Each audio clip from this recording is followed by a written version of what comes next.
Joining me now, Ashraf Ghandour from Seeds of Peace, a leadership development organisation. Ashraf, great to have you with us. Your organisation works with children who come from conflict situations and tries to equip them with the tools to transform the conflict. Now, of course, you work with Israeli and Palestinian kids. How does this program work? Well, the Seeds of Peace experience begins for kids when they're 15 at a camp in Maine, where they come from regions of conflict across the Middle East, South Asia, and the United States, and they gain skills in dialogue, critical thinking, and mediation. So basically, they gain a wider look at conflict, but also at societies around the world that they would not have gained otherwise. When these kids are back in the regions where they come from, we have amazing, incredible regional staff who run leadership development programs for them as basically a follow-up to what happens at camp. Now, what do you hear from these children on either side of the Israeli-Palestinian conflict when they talk about the people on the opposite side to them, or perhaps what their leadership is or isn't doing to help the situation? Well, first of all, we all come from singular narratives. We've all been raised in homes under certain cultures and certain political environments. A lot of these children, as 15-year-olds, they're basically suffering. Children in Gaza are suffering. Children in Israel as well are afraid. And you can't blame them for being so. Basically, what Seeds of Peace does is provides a safe space where you can process that fear through basically sitting and hearing stories from the other side of conflict. Now, we cover this conflict on a daily basis, of course, as a news outlet. The surface level details of the story change day on day, week on week, but the core issues of the crisis, that fear of the other, that lack of trust or the need to control and the attachment to the story and the land and the ideology, I mean, these, of course, stay the same. Can these issues ever be bridged, or is that not the way that you're looking at it? Well, the first way we tackle that after camp is we run seminars. Through the leadership development programs, we also run media seminars, which basically nuance the stories coming from a lot of media outlets. We know that a lot of media outlets work on certain national biases, for example, and also reflect on that same fear that those children have.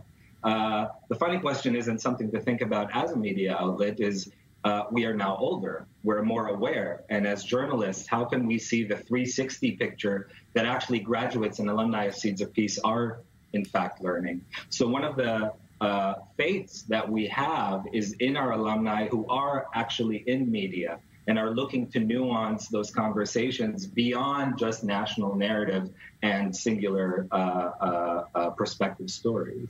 Right, because it's certainly important that we do look at these conflicts through a lens of a way of not perpetuating more of that fear and more of that discord. Have we seen ways in which some of these children have been able to use the tools that you provide them with to change the narrative inside their communities? Absolutely, and this is actually my favorite part of this story. Well, today there are over 7,000 alumni in 27 countries, and they've all at some point come to us after 25 years of work, and they came to us asking, so now what? So through research, we saw that more than half of this alumni community is in some way working to improve the life in their communities and or transform conflict. So we decided to put some more stake in that community, which is why we created Gather. So Gather is basically the social innovation arm of Seeds of Peace. And it's basically a network of Seeds of Peace alumni and people around them. We're actively working to promote social, political, or economic change. That's amazing. Now, Ashraf, I want to ask you, do you run programs for governments and current leaders? I mean, I wish they would attend. We keep calling. No one shows up. But we are working within our global community. We invite people who are stakeholders and people in key roles. We're basically looking for people who are well-positioned to create social, political, or economic change. The programs that we actually run are programs that anyone can actually attend, not only our Seeds. Of course, they're predominantly people who are alumni and graduates from our communities, but they're basically programs that work on development of solutions to local and global needs. So that empathy they learn at camp, which is very interesting, that empathy they learn at camp perpetuates itself when it comes time to do something for your community. And they all have that itch inside them to do something about it.